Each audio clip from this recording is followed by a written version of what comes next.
Good morning. Today is probably, not probably, will be the final video I make and post for probably many months.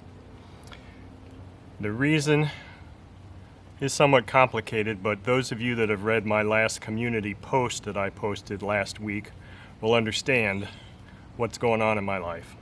If you have not read that community post, I would just ask that you go back and read that before posting comments, because I'm not going to be discussing the things that are going on in my life in the comments of this video.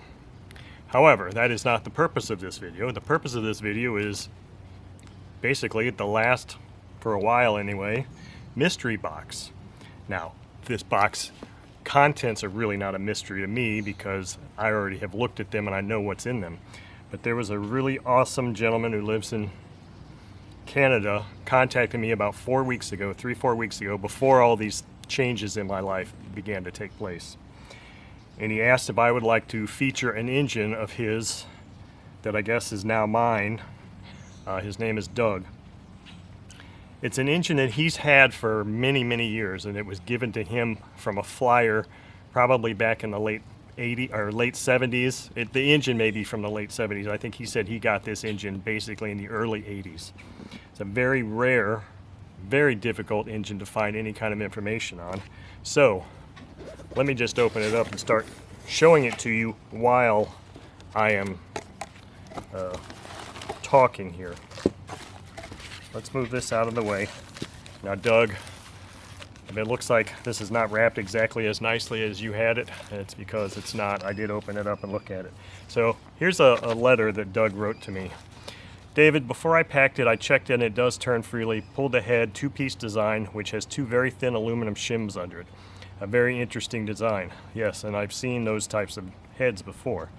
I measured the bore and stroke, which came out to a 60 size engine, just a tad over 60, which is not uncommon. I checked as I was starting to wonder if maybe it was a 91, but it was only a 60 size. I removed the carb so it wouldn't get damaged in shipping. The pinch screws were hex 2.0 millimeter. Head screws are 2.5 millimeter. I sent an 11/8 prop for which I have it reamed out to fit the engine. Have fun with it. I am curious to see what you learn from it. I see that it is a true ABC piston and sleeve, and it was given to me by one of my friends back around 1983-ish. So this engine is a new engine, never seen fuel, never been run. Dates back to at least 1983, if not longer. Let's put these things over here. This is a Pico 60 engine. Well, maybe I did wrap this up a little bit better than I thought. Oh, here we go. Now, this engine, I tried to find information on this, and I was unable to find anything on the Scepter model engine test site or anything at all. It looks a lot like a Rossi. In fact, Pico and Rossi might have been in bed together. I'm not sure. Let me zoom in here on this. This is it, and it has a very rough casting on it. And Doug seemed to think that it might have been a sand cast type mold. I'm not sure. I'm not a machinist or a metallurgist or, into that kind of thing, so I don't know. But I have seen engines with a rough casting like this before. In fact, I think that Aviastar 150 I had, big two-stroke, I think it had a very similar type casting on this. But so this is a Pico 60, and it's very difficult to see here, but I think that's a PICCO.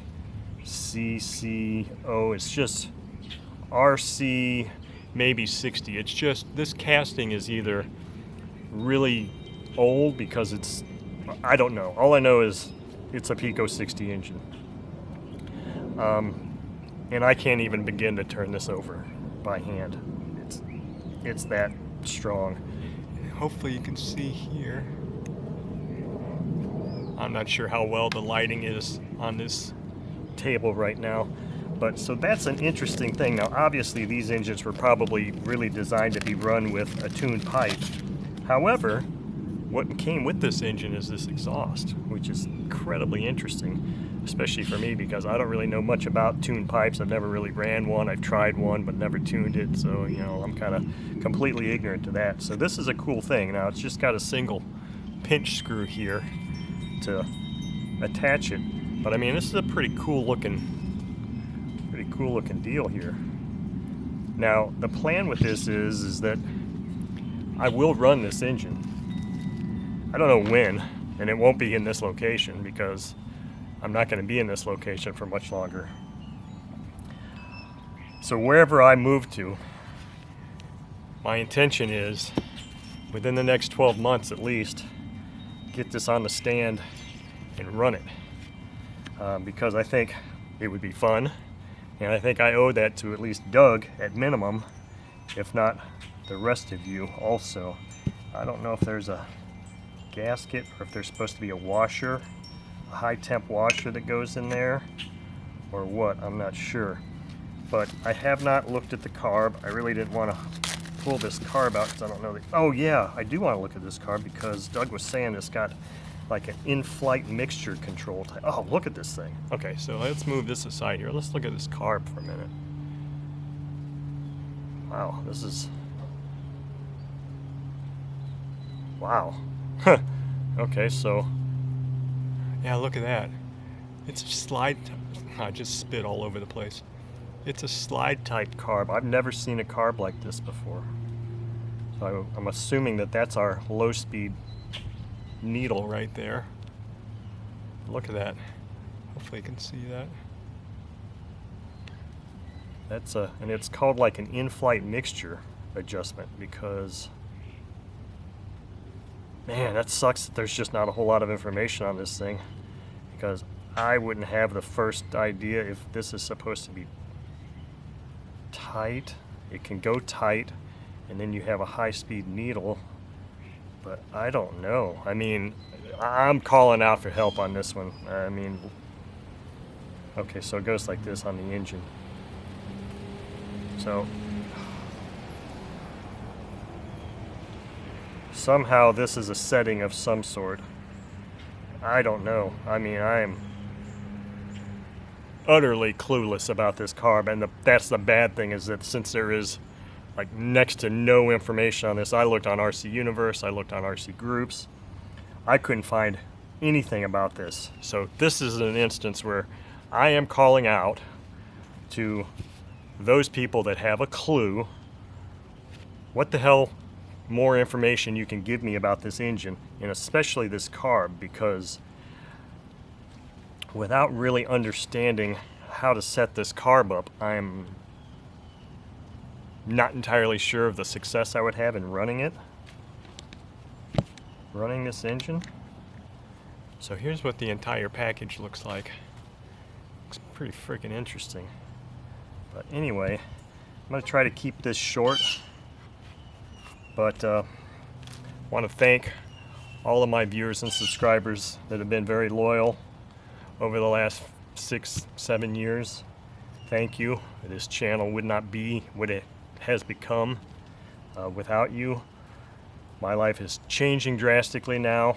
The status of this channel is highly uncertain. I will try to at least keep some sort of content going on this channel, whether it's engine related stuff or if it's just what I'm doing in my life. If that's of interest to anybody, I will try to keep something going here, but could be many months before you see my smiling face again. So thank you all for watching, and I love you all.